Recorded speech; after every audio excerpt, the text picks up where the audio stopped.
All right, Wayne Bettis here, the founder of the Off the Tools podcast. I just want to introduce you to our brand new sponsor, directplumbing.supplies.com. It is founded by a former tradesman who has set up his own plumbing and heating merchants. He has an online shop, which is obviously at directplumbing.supplies.com, and he delivers across the UK. So sit back, relax, and enjoy the rest of the show.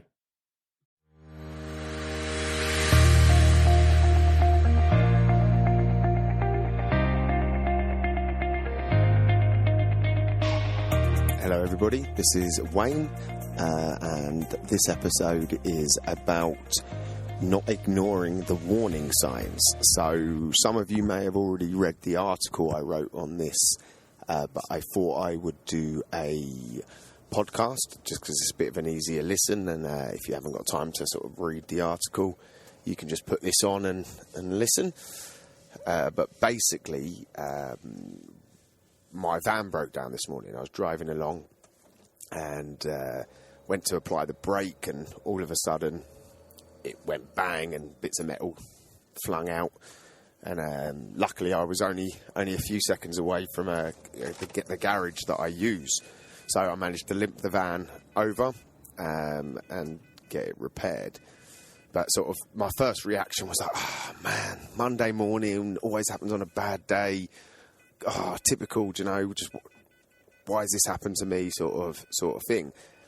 Then once I was sitting in the room waiting for the van to be repaired, I sort of thought, yeah, well, it's my fault at the end of the day. Over the past few weeks, the van has been giving me some early warning signs that there was an issue.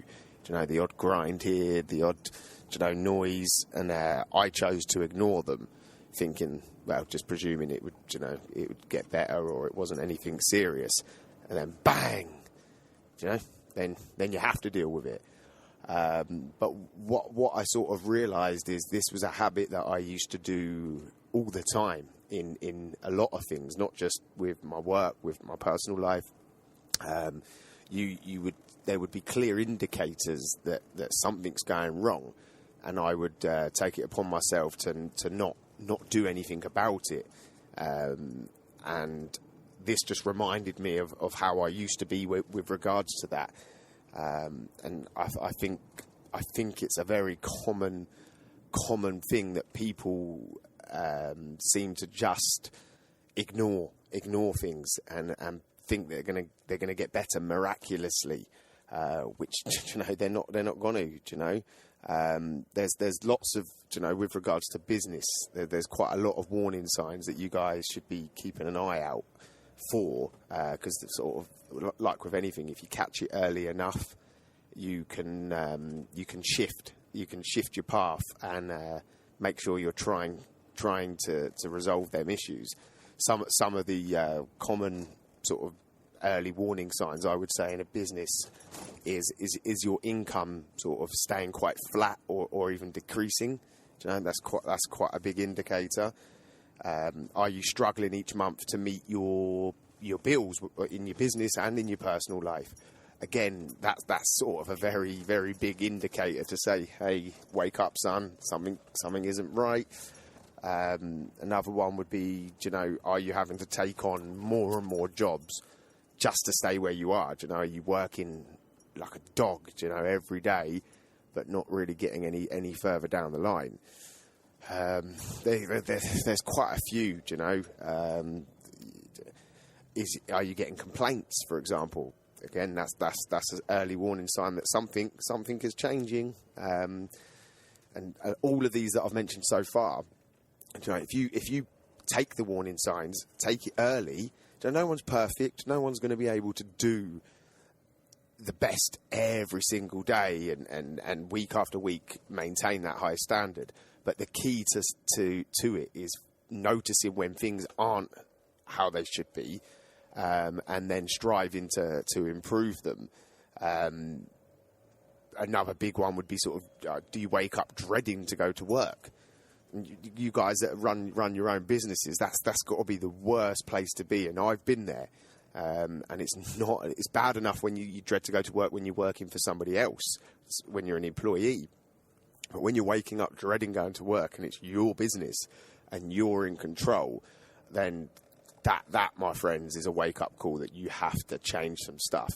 Do you know, you have to make some changes. You have to shift what you're doing. Do you know, it's very, very important that you don't ignore these early warning signs, because the longer you ignore them, the bigger chance there is that it is just going to go bang. Whatever it is, if it goes bang, do you know, and it's your business, that's your livelihood, that's your reputation. If it's your personal life, do you know, and you're missing the signs that your family aren't happy or your wife's not happy, do you know, when these things go bang, it's not like a van where you can just throw some money at it to fix it. Your business and your personal life, it's not quite as easy as to repair.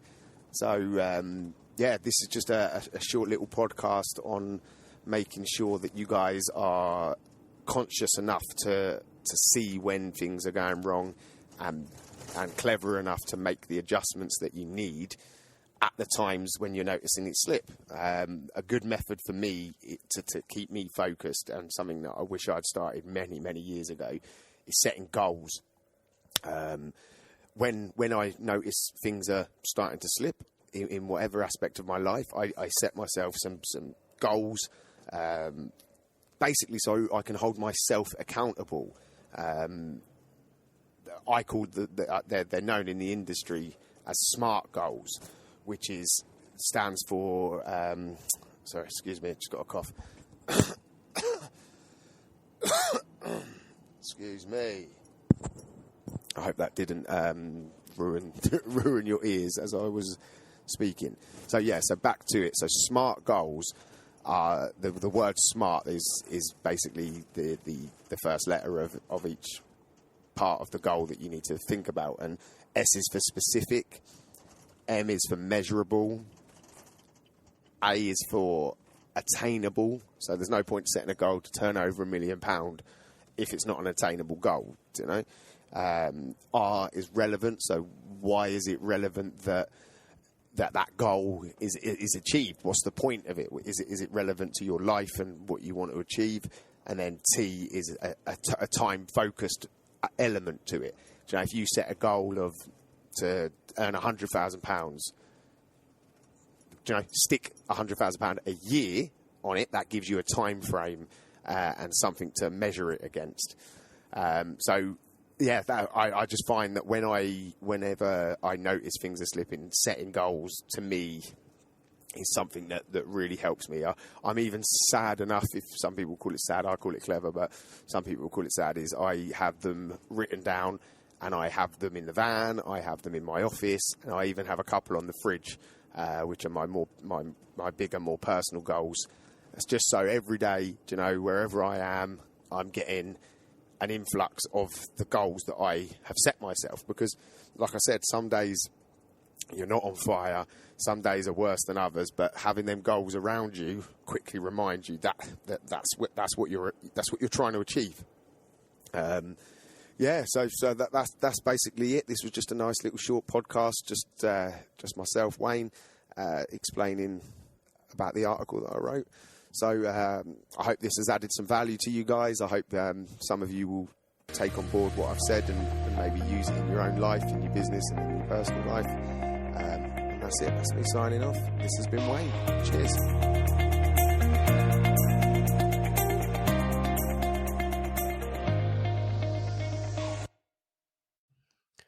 I really hope you enjoyed the show. I just wanted to pull it out there for anyone listening that I offer business coaching, but also life coaching. My life is centered around something called the 3 Bs, which stands for body, business, and balance. When you work with me as a coach, we tackle all 3 aspects of life. So you as an individual, body, mindset, health, fitness, knowledge, education. Business B obviously stands for your business, improving, maximizing opportunities, elevating, making more money. And balance stands for your friends, family, loved ones, you know, making time for everything in your life. And the 3 Bs is the core element to that. If you'd like to learn more, I would ask you to reach out to me on Facebook, Instagram, TikTok, wherever you might be consuming my information. Or you can email me directly at wayne@offthetools.co.uk. I'm here waiting to assist you to elevate across all aspects of life. Have a good one. No excuses. Let's go.